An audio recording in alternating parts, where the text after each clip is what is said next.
नमस्कार विद्यार्थी मित्रांनो, इयत्ता 9वी संस्कृत पाठ्यपुस्तकातील षोडशः पाठः स्वागतं तपोधनायाः हा पाठ आज आपण अभ्यासणार आहोत. राज्याभिषेकादनन्तरं श्रीरामचन्द्रचरितं यस्मिन् नाटके वर्तते तद् नाट्यम् उत्तररामचरितम्. राज्याभिषेकानंतर श्री रामचंद्रांचे चरित्र ज्या नाटकामध्ये आहे ते नाटक म्हणजेच उत्तर रामचरित्र. भवभूतिः नाम महाकविः अस्य नाटकस्य रचयिता. भवभूती नावाचे एक महान कवी हे या नाटकाचे रचनाकर्ते आहेत. अस्य नाटकस्य द्वितीये अंके वर्तते अयं वनदेवता अत्री संवादः. या नाटकाच्या दुसऱ्या अंकामध्ये वनदेवता आणि अत्री यांचा संवाद आलेला आहे. तर वनदेवता आणि अत्री यांच्यामधला हा संवाद आपण पाहूया. म्हणजे या नाट्यांशामध्ये काय सांगितलेलं आहे ते आपल्याला कळेल. नेपथ्ये पडद्यात स्वागतं तपोधनायाः, तपस्विनीचे स्वागत असो. ततः प्रविशती अद्वगवेषा तापसी. तेव्हा एका तपस्विनीच्या वेशेमध्ये असणारी एक तपस्विनी बाहेर येते, प्रवेश करते. वनदेवता म्हणते, अरे का पुनः अत्र भवती? किं प्रयोजनं दंडकारण्य प्रवेशस्य? बघा, वनदेवता विचारते की अरे हे आर्य स्त्रिये, आपण कोण आहात? किं प्रयोजन दंडकारण्य प्रवेशस्य? दंडकारण्यात प्रवेश करण्याचे आपले प्रयोजन काय आहे? अत्री. तर अत्री काय म्हणते बघा, जी तपस्विनी म्हणून त्या ठिकाणी वनामध्ये आलेली आहे ती म्हणते, अस्मिन् प्रदेशे बहवः अगस्त्यादयः मुनयः निवसन्ति. अगस्त्यादयः, अगस्ती अधिक इत्यादयः. या प्रदेशामध्ये पुष्कळ अगस्ती इत्यादी ऋषी राहतात. तेभ्यः वेदांत विद्याम अधिगंतुम अत्र आगता. त्यांच्याकडून वेदांत विद्या शिकण्यासाठी मी येथे आलेली आहे. वाल्मिकी महर्षे आश्रमात इह आगता अस्मि. वाल्मिकी ऋषींच्या आश्रमातून मी येथे, इह म्हणजे येथे, आगता अस्मि म्हणजे आलेली आहे. आगता अधिक अस्मि, आलेली आहे. तर बघा, अत्रीने वनदेवतेच्या प्रश्नाला उत्तर दिलेलं आहे आणि दंडकारण्यात प्रवेशाचं कारण काय आहे ते सांगण्याचा प्रयत्न केलेला आहे. की या प्रदेशामध्ये अगस्ती यांच्यासारखे पुष्कळ ऋषी राहतात. त्यांच्याकडून वेदांत विद्या शिकण्यासाठी, अधिगंतुम शिकण्यासाठी मी येथे आलेली आहे. आणि वाल्मिकी महर्षींच्या आश्रमातून मी येथे आलेली आहे, असं या अत्रीनं वनदेवतेला सांगितलेलं आहे. वनदेवता, तर त्याच्यावर वनदेवता काय म्हणते बघा, अहो आश्चर्यम, अहो आश्चर्यच आहे. अन्ये मुनयः वेदांत ज्ञानार्थम वाल्मिकीं ऋषीम उपगच्छन्ति. अन्ये मुनयः म्हणजे इतर ऋषी वेदांत ज्ञानार्थम, वेदांताचं ज्ञान घेण्यासाठी, वेदांत ज्ञानासाठी वाल्मिकीं ऋषीम उपगच्छन्ति, वाल्मिकी ऋषींच्या जवळ जातात. इतर ऋषी वेदांताचं ज्ञान घेण्यासाठी वाल्मिकी ऋषींच्या जवळ जातात. कथम अत्र भवती तस्य आश्रमात अत्र अटती. कथम म्हणजे कसे, अत्र भवती आपण, तस्य आश्रमात त्यांच्या आश्रमातून, अत्र अटिती येथे येऊन हिंडत आहात, फिरत आहात. तर बघा, आपणच कसे त्यांच्या आश्रमातून इकडे येऊन इथे हिंडत आहात. खरं तर तुम्हाला देखील तिथंच असायला हवं होतं. कारण इतर अनेक ऋषी वेदांताचं ज्ञान घेण्यासाठी, वेदांत शिकण्यासाठी वाल्मिकी ऋषींच्याकडेच जातात आणि तुम्ही स्वतः वाल्मिकी ऋषींच्या आश्रमातून या ठिकाणी आलेला आहात. हे कसं काय बरे? तेव्हा हे काही वनदेवतेला पटलेलं नाही आणि म्हणून तिनं आश्चर्याची भावना या ठिकाणी व्यक्त केलेली आहे. तेव्हा अत्रेय काय म्हणते बघा, तत्र महान अध्ययन प्रत्युह उत्पन्न. तत्र म्हणजे तेथे, महान अध्ययन प्रत्युह, प्रत्युह म्हणजे अडथळा, तेथे मोठा अध्ययनात अडथळा उत्पन्न झालेला आहे. तेथे मोठा अध्ययनामध्ये अडथळा उत्पन्न झालेला आहे. तस्य भगवत केनापि दैवता विशेषेण दारकद्वयम् उपनीतम्. तस्य भगवत केनापि, केनापि केन अधिक अपि, देवता विशेषेण दारकद्वयम् उपनीतम्.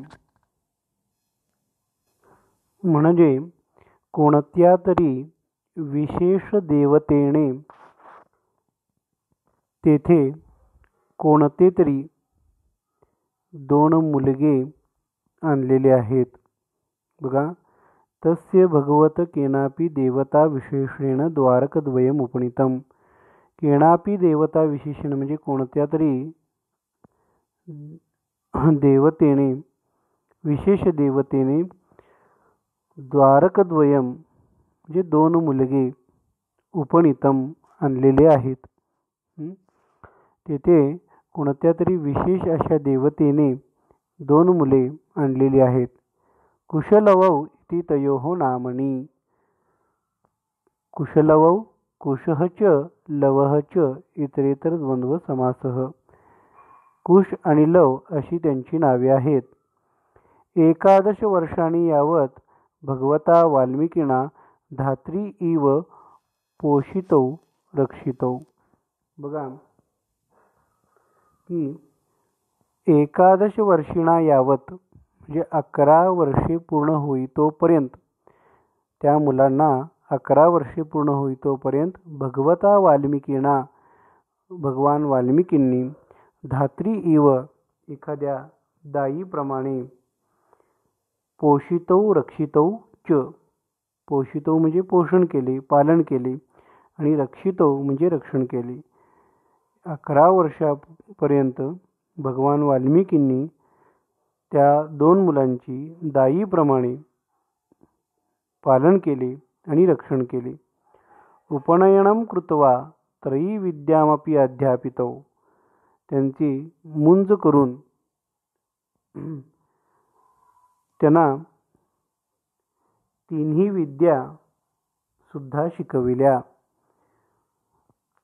तिथं 3ही विद्या म्हणजे वेदविद्या. तर त्यांची मुंज करून कृत्वा त्वांत अव्यय आलेला आहे बघा. त्रयी विद्यामपि, 3ही विद्या देखील, 3ही वेदविद्या देखील अध्यापितौ शिकविल्या. अतिप्रदीप्त प्रज्ञा मेधी तयोः. त्या दोघांची समज आणि धारणाशक्ती अतिशय तीक्ष्ण आहे, म्हणजे ते अत्यंत बुद्धिमान आहेत. न अस्मादृशाः सामान्याः छात्राः ताभ्यां सह अध्येतुं शक्नुवन्ति. अस्मादृशाः सामान्याः छात्राः, आमच्यासारखे सामान्य विद्यार्थी, आमच्यासारखे सामान्य विद्यार्थी ताभ्यां सह त्यांच्याबरोबर, त्या दोघांच्या बरोबर अध्येतुं शिकण्यास न शक्नुवन्ति शक्य नाहीत. म्हणजे आमच्यासारखे सामान्य विद्यार्थी त्यांच्याबरोबर शिकू शकत नाहीत. आमच्यासारखे सामान्य विद्यार्थी त्यांच्यासारखे शिकू शकत नाहीत. यतः कारण वितरति गुरुः प्राज्ञे विद्यां यथैव तथा जडे. न खलु तयोर्ज्ञाने शक्तिं करोत्यपहन्ति वा. भवति हि पुनर्भूयान् भेदः फलं प्रति तद्यथा. प्रभवति शुचिर्बिंबग्राहे मणिर्न मृदां चयः. बघा काय म्हटलेलं आहे. गुरु म्हणजे गुरु, विद्यां म्हणजे विद्या, वितरती वितरित करतो, तर कसे? प्राज्ञे यथैव तथा जडे. एका बुद्धिमान विद्यार्थ्याला, प्राज्ञे एका बुद्धिमान विद्यार्थ्याला जसा तो विद्या देतो, तथैव त्याच पद्धतीने जडे म्हणजे बुद्धिहीन असणाऱ्या किंवा कमी बुद्धीच्या विद्यार्थ्याला देखील गुरु त्याच प्रकारे ज्ञान देतो. बघा, गुरु यथा प्राज्ञे विद्यां वितरति तथा जडे अपि विद्यां वितरति. म्हणजे गुरु ज्याप्रमाणे एका बुद्धिमान विद्यार्थ्याला ज्ञान देतो, त्याचप्रमाणे बुद्धिहीन असणाऱ्या किंवा कमी बुद्धीच्या विद्यार्थ्याला देखील ज्ञान देतो. न खलु तयोर्ज्ञाने शक्तिं करोत्यपहन्ति वा. तयोर्ज्ञाने तयोः अधिक ज्ञाने आणि करोत्यपहन्ति वा करोति अधिक अपहन्ति. तर बघा, तयोः ज्ञाने त्या दोघांच्या ज्ञानामध्ये म्हणजे बुद्धिमान विद्यार्थ्याच्या किंवा कमी बुद्धीच्या विद्यार्थ्याच्या ज्ञानामध्ये, तयोः ज्ञाने त्यांच्या दोघांच्याही ज्ञानामध्ये शक्तिं करोति अपहन्ति वा म्हणजे त्या दोघांच्याही ज्ञानामध्ये त्यांची जी ग्रहणशक्ती आहे ती ग्रहणशक्ती वाढवत नाही किंवा काढून घेत नाही. बघा, त्या दोघांच्याही ज्ञानाची जी ग्रहणशक्ती आहे ती तो वाढवत नाही किंवा काढूनही घेत नाही. भवति हि पुनर्भूयान भेदः फलं प्रति तद्यथा. परंतु भवति हि पुनर्भूयान भेदः, त्या दोघांच्याही ज्ञानामध्ये आपल्याला भेद झालेला दिसून येतो. फलं प्रति तद्यथा, त्या दोघांच्याही ज्ञानाच्या फळामध्ये भेद झालेला, फरक पडलेला आपल्याला दिसून येतो. तर असं का? याचं कारण शेवटच्या वाक्यामध्ये सांगितलेलं आहे. बघा पुन्हा एकदा, आता या 3 ओळींचा अर्थ पुन्हा एकदा बघा, की गुरु ज्याप्रमाणे एखाद्या बुद्धिमान विद्यार्थ्याला ज्ञान देतो, त्याचप्रमाणे तो बुद्धिहीन किंवा कमी बुद्धीच्या विद्यार्थ्याला देखील ज्ञान देतो. त्यांची ग्रहणशक्ती तो वाढवत नाही किंवा तो कमी करत नाही, पण तरी देखील त्यांच्या ज्ञानाच्या फळाच्या बाबतीत जर बोलायचं झालं तर भेद किंवा फरक आपल्याला दिसून येतो. तर हा भेद किंवा हा फरक का बरे दिसून येतो? तर बघा, त्याचं कारण शेवटच्या वाक्यामध्ये दिलेलं आहे. प्रभवती शुचिर्बिंबग्राहे मणिर्न मृदाम चयः. बघा, तर असं म्हटलेलं आहे की शुचिर्बिंबग्राहे म्हणजे मणिही न मृदाम चयः, मणिर्न मणिही अधिक न. तर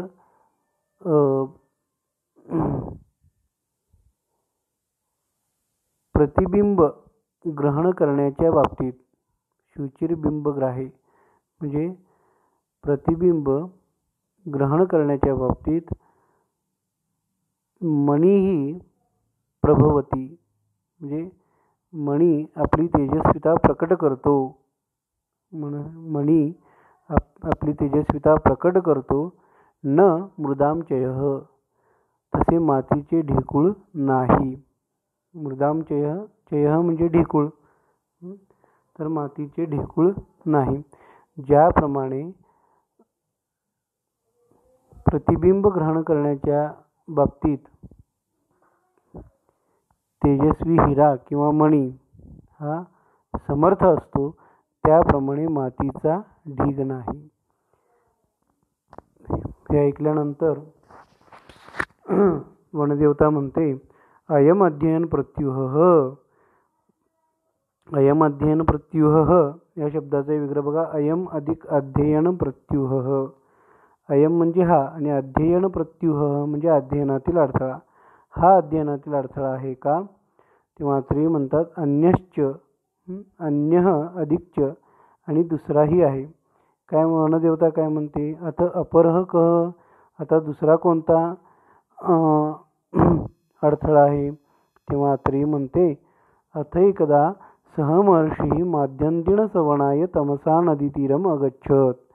अथैकदा म्हणजे एकदा सहमहर्षी म्हणजे ते महर्षी वाल्मिकी महर्षी माध्यन्दिन सवनाय म्हणजे दुपारच्या वेळेस तमसा नदीतीरम अगच्छत तमसा नदीच्या काठी गेले.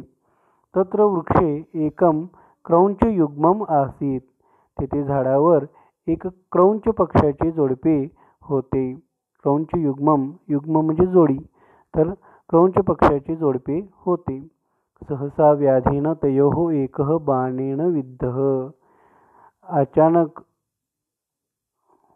एका शिकाऱ्याने, व्याध म्हणजे शिकारी, शिकाऱ्याने तयोः त्या दोघांच्यापैकी एकः बाणेन विद्ध एकाला बाणाने जखमी केले. अचानक एका शिकाऱ्याने त्या दोघांच्यातील एकाला बाणाने जखमी केले. भूमौ पतितं निश्चेष्टं सहचरं दृष्ट्वा क्रौंची व्यलपत. भूमौ पतितं जमिनीवर पडलेल्या, निश्चेष्टम म्हणजे स्थिर हालचाल नसलेल्या अशा, सहचरम आपल्या सहचराला, दृष्ट्वा पाहून, क्रौंच पक्षिणीने व्यलपत विलाप केला. जमिनीवर पडलेल्या आणि हालचाल न करणाऱ्या, थोडक्यात मृत झालेल्या आपल्या सहचराला, सोबत्याला पाहून क्रौंच पक्षिणीने विलाप केला. तस्याः करुणं विलापं श्रुत्वा अकस्मात् महर्षेः मुखात अनुष्टुप छंदसा अश्रुतपूर्वा दैवी वाणीं स्फुरिता मा निषाद प्रतिष्ठां त्वमगमः शाश्वती समाः. बघा, तस्याः करुणं विलापं श्रुत्वा तिचे ते करुण विलाप ऐकून अकस्मात अचानक महर्षेः मुखात महर्षींच्या मुखातून अनुष्टुप छंदसा अनुष्टुप छंदात अश्रुतपूर्वा पूर्वी न ऐकलेली दैवी वाणी स्फुरिता बाहेर पडली. त्या क्रौंच पक्षीचा विलाप पाहून ऐकून अकस्मात महर्षींच्या मुखातून अनुष्टुप छंदातील पूर्वी न ऐकलेली दैवी वाणी बाहेर पडली. मा निषाद प्रतिष्ठां त्वमगमः शाश्वती समाः. अरे पारध्या, या जगात तुला यापुढे कधीही मानसन्मान मिळणार नाही. अरे पारध्या, या जगात तुला कधीही मानसन्मान मिळणार नाही. वनदेवता म्हणते चित्रम, अहो खरोखर आश्चर्य आहे. आम्नायात अनंतरम नूतनः छंदसाम अवतारः. म्हणजे आम्न म्हणजे वेद, वेदानंतर हा एक नवीन छंद निर्माण झाला. वेदानंतर हा एक नवीन छंद निर्माण झाला. अत्रेयी म्हणते तेनहि पुनः समयेन भगवान ब्रह्मदेवः तत्र आविर्भूतः महर्षे प्रबुद्धः असि. तेनहि त्यानंतर पुन्हा समयेन म्हणजे काही काळाने, त्यानंतर पुन्हा काही काळाने भगवान ब्रह्मदेव तत्र आविर्भूत तेथे प्रकट झाले. महर्षे प्रबुद्धः असि, महर्षी आपण ज्ञानी आहात असं ब्रह्मदेव वाल्मिकींना म्हणाले. रचय रामचरितम, रामचरित्राची रचना करा. इथे आदेशबद्ध सह वाल्मिकी रामायण रचनायां मग्नः अस्ति. आणि या आदेशाने बांधले गेलेले किंवा या आदेशाचे पालन करण्यासाठी वाल्मिकी रामायण रचनायां रामायणाची रचना करण्यामध्ये मग्न आहेत. बघा, या आदेशाने बद्ध झालेले किंवा या आदेशाचे पालन करण्यासाठी वाल्मिकी रामायणाची रचना करण्यामध्ये मग्न आहेत. तस्मात् ब्रवीमि म्हणून म्हणते इदानीं तत्र अध्ययनम असंभवम. आणि आता तेथे अध्ययन करणे असंभव आहे. वनदेवता युज्यते, योग्य आहे. वनदेवता म्हणते की तुमचं इथे येण्याचं कारण आता मला योग्य वाटतं, म्हणून ती म्हणते योग्य आहे. अत्रे विश्रांत अस्मि भद्रे संप्रति अगस्त्याश्रमस्य मार्गम कथय. मुली, माझी विश्रांती झाली आहे. भद्रे म्हणजे मुली. विश्रांत अस्मि, माझी विश्रांती आता झाली आहे.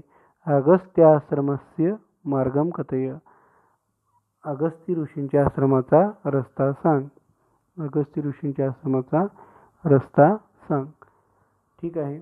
तर इथं आपण या पाठामधला जो संवाद आहे तो आपण पाहिलेला आहे. तर यावरून रामायणाच्या रचनेचा पूर्वभाग किंवा त्याच्या पाठीमागची पार्श्वभूमी आपल्याला यातून कळते. ठीक आहे. हा पाठ या ठिकाणी संपन्न झालेला आहे. या पाठावरील स्वाध्याय तुम्ही सोडवायचा आहे. ठीक आहे. धन्यवाद. भेटूया पुढच्या आठवड्यात.